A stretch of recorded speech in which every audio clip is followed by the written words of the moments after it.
To begin the game, each player needs to shuffle their deck thoroughly. Once shuffled, draw 7 cards to form your initial hand. However, if you're playing in tutorial mode with a preset 30-card deck, you'll draw just 5 cards. Next, determine the starting player by any method you prefer, starting with the starting player, followed by the second player. Both players have the opportunity to perform a mulligan. During a mulligan, you can choose to discard any number including 0 of cards from your hand to the graveyard. After discarding, draw an equal number of cards from your deck to replace them.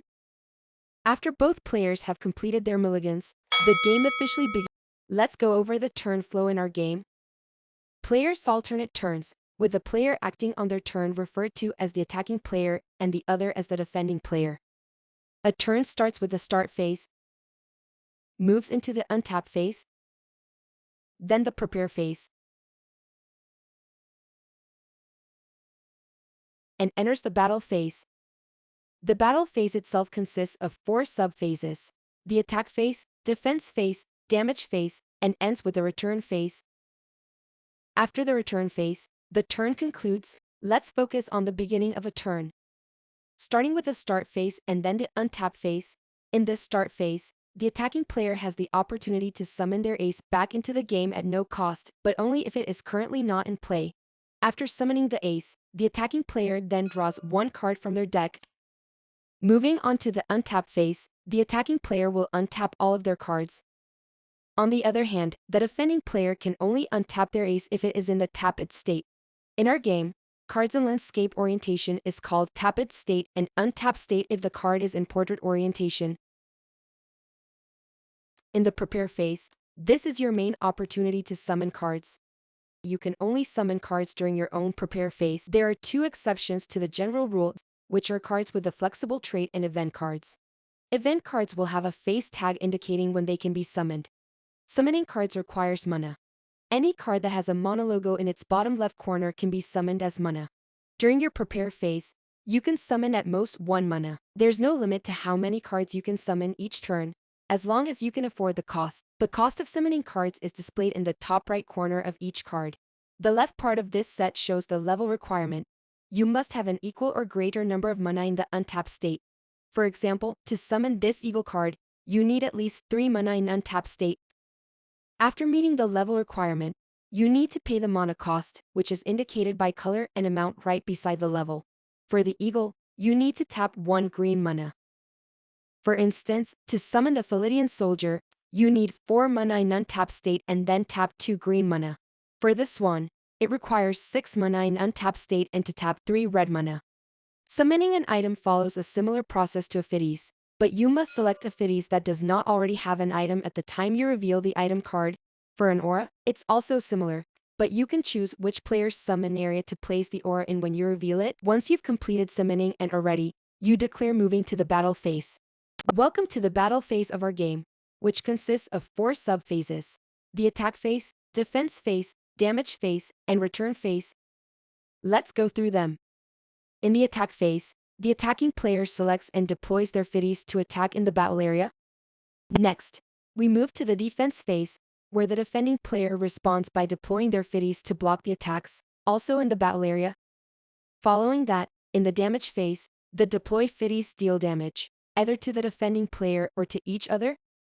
Finally, the return phase sees all surviving Aetherius returning to their summon areas and then tap.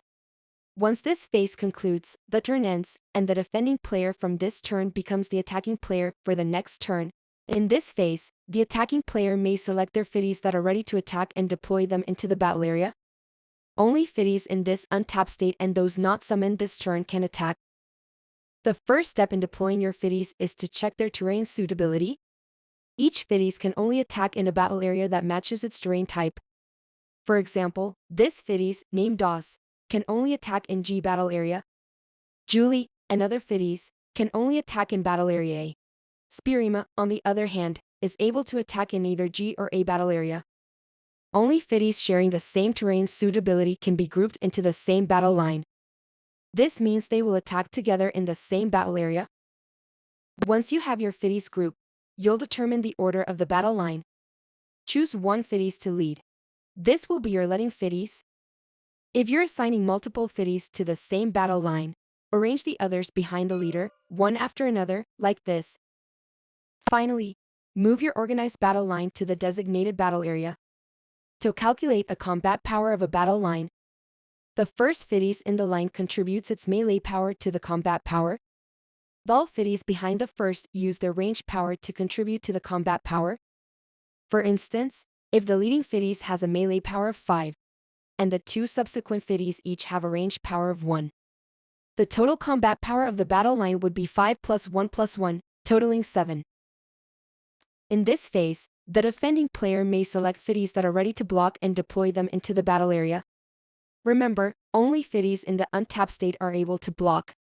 The way to block is similar to attack. The first step is to check their terrain suitability. A fiddies can only block in the battle area where it matches the terrain suitability. Just like attack, only fiddies that share the same terrain suitability can be grouped into the same battle line. This means they will block together in the same battle area. Finally, once you have your fiddies organized into a battle line based on their terrain suitability, move this organized battle line to the designated battle area. In this phase, we resolve the battle damage for the deployed battle lines based on their interactions. Case 1. If there is only a battle line from the attacking player and it is unblocked, this battle line directly deals damage to the defending player. The amount of damage dealt is equal to its combat power. Case 2. When battle lines from both the attacking and defending players encounter each other in the same battle area, they deal damage to each other simultaneously, based on their respective combat powers.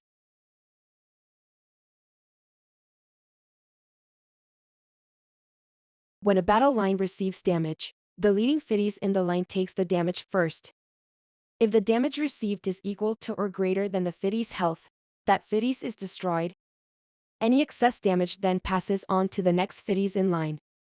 If the attacking player's battle line deals more damage than the total health of the defending player's battle line, any excess damage beyond what was needed to destroy the battle line is voided. Additionally, the battle line of the defending player never deals damage directly to the attacking player. There are 3 primary methods by which a fiddies can be destroyed in the game. First method, by damage. This is the most common method. A fiddies is destroyed when it receives damage equal to or greater than its health. Second method, by negative power modifiers. A fiddies can also be destroyed if it receives a negative power modifier that reduces its health to 0 or below. This can happen through various card effects. Third method, by card effects. Certain card effects specifically state that they destroy a fiddies. For other types of cards that are not fiddies can only be destroyed directly through card effects. Regardless of the method, all destroyed cards transition into a destroyed condition. After players have the opportunity to summon cards or activate abilities to recover destroyed cards. If a card does not receive any recover effect in this resolve, it is then moved to the graveyard. In the return phase, fiddies turn to their respective summon areas. Once they are back, all these fiddies are tapped. Following the return phase is the end of turn. In this phase, all fiddies are restored to full health. The attacking player then needs to adjust their hand by discarding down to 7 cards. Finally, the roles reverse. The current defending player now becomes the attacking player, and their turn begins.